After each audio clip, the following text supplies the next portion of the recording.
સ્વાગત છે ફરી એકવાર આપણી યુટ્યુબ ચેનલ નકુમરીશની અંદર। આજના વિડીયોની અંદર વાત કરીએ મિત્રો, આવાસ બનાવવા માટે સરકાર છે મિત્રો સહાય આપે છે। એટલે તમારા મકાન બનાવવું હોય તો સરકાર તરફથી છે ને એના ઓનલાઈન ફોર્મ છે શરૂ થયા છે મિત્રો। નિયામક વિકસિત જાતિ કલ્યાણ વિભાગ તરફથી છે મિત્રો,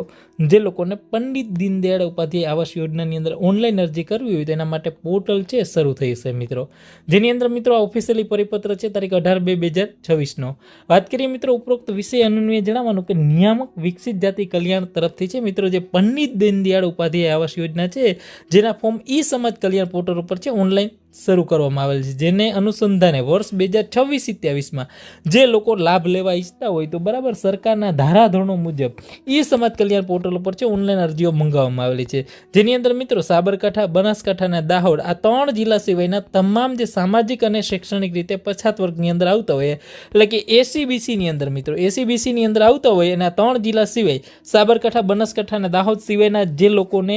જે મકાન બનાવવા માટે વિચરતી વિમુક્તિ જાતિના અને એસીબીસી ની અંદર આવતા હોય તો એવા લોકોએ ઓનલાઈન અરજી છે કરવા માટે પોર્ટલ છે શરૂ કરવામાં આવેલું છે। ઈ સમાજ કલ્યાણ પોર્ટલ ઉપર છે મિત્રો ફોર્મ ભરાશે। પંડિત દીનદયાળ ઉપાધ્યાય આવાસ યોજનાની અંદર તમારા ઘર બનાવવા માટે સરકાર છે સબસિડી આપે છે, સહાય આપે છે, એનું પોર્ટલ છે શરૂ થઈ ગયું છે નિયામક વિકસિત જાતિ કલ્યાણ વિભાગ તરફથી મિત્રો પંડિત દીનદયાળ ઉપાધ્યાય આવાસ યોજના વિશે। આ યોજનાની વધારે માહિતીની જરૂર હોય તો આપણો ગ્રુપ બનાવેલ છે ખેડૂતો માટેનું વિશેષ, તમામ આ ગ્રુપની અંદર જોડાઈ જજો, તમામ યોજનાની માહિતી મળતી રહેશે। પૂરો વિડીયો પણ બનાવેલો છે તો ખાસ એક ગ્રુપની અંદર જોડાવાનું ભૂલતા નહીં। અત્યારે જે લોકોને પંડિત દીનદયાળ ઉપાધ્યાય આવાસ યોજનાની અંદર ફોર્મ ભરવું હોય તો ફોર્મ છે શરૂ થઈ ગયા છે 3 જિલ્લા સિવાય, બરાબર ઓનલાઈન ઓફિશિયલી પરિપત્ર